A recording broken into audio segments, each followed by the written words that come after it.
Hi guys, ඉතින් අද අපි හදන්න යන්නේ ගස් ලැබු තෙල් දාලා. ඉතින් මුලින්ම ඒකට රවුමට කපාගත්තු ලුණු අවශ්‍ය වෙනවා.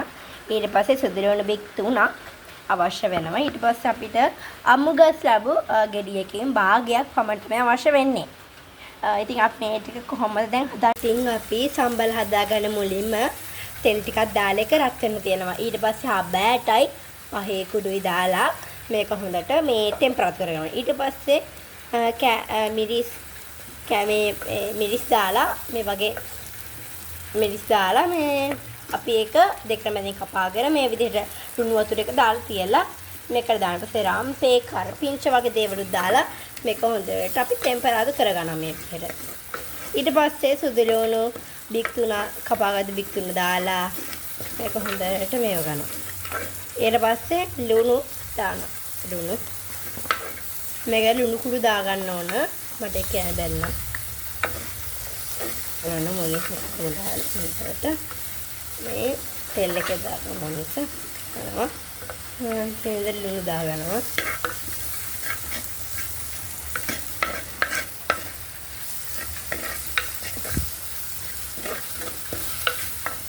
මේක හොඳට ටෙම්පරාදු වෙනකම්ම කලවම් කරගන්නවා.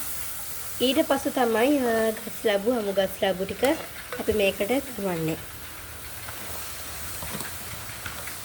ටිකක් දාලා හොඳට ඒක කලවම් කරගන්නවා. ඊට පස්සේ අපි කහ කුඩු සල්පියක් දානවා. කහ කුඩු දාලා මේක නැවත කලවම් කරගන්න ඕන. ඉතින් මේ විදිහට කහක් දාලා මේ ගස් ලැබු මේ අමු ගස් ලැබු ටික හොඳට තැම්බෙන්න ඕන. තැම්බෙන්න ඕන. මේකත් හොඳට තැම්බුණාම තමයි කරගන්න. හැසිරෙන්නේ. එතනදර හොඳට බත් එක්ක ඉතින් අපිට කන්න පුළුවන් හොඳ ආහාරයක් තමයි මේ කරියක. කවුරුත් හදන්නේ නැති කැරියක තමයි මේක. ඉතින් මේකට වතුර කෝප භාගයක් විතර දානවා. දාලා තමයි මේක ගස් ලැබු ටික තැම්බ ගන්න ඕන. ඒක පස්සේ අපි තැම්බෙන්න වහනවා.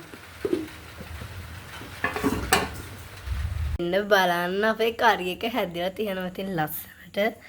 ඉතින් බත් එකකට උනත් බෙදාගෙන රහට බලන්න ඉතින් අපේ කරි එක අපි හදාගත්තා. ඉතින් මේ ගස් ලැබු කරි එක මාරම රහයි. අපි ටිකක් අරගෙන කාලා බලමු ඉතින් මේක කොහොමද රසට ලස්සනට තියෙනවද කියලා. ඉතින් මෙන්න ලස්සනට අපේ ගස් ලැබු කරි එක හැදුවා. ඉතින් මාරම රහයි. බලමු. මට තව හැරක් ගන්න තුනේ තරමට මාර රහයි. මාරම රහයි. බයි. අර හදන්න අපිට සමය දාගෙන යන්න.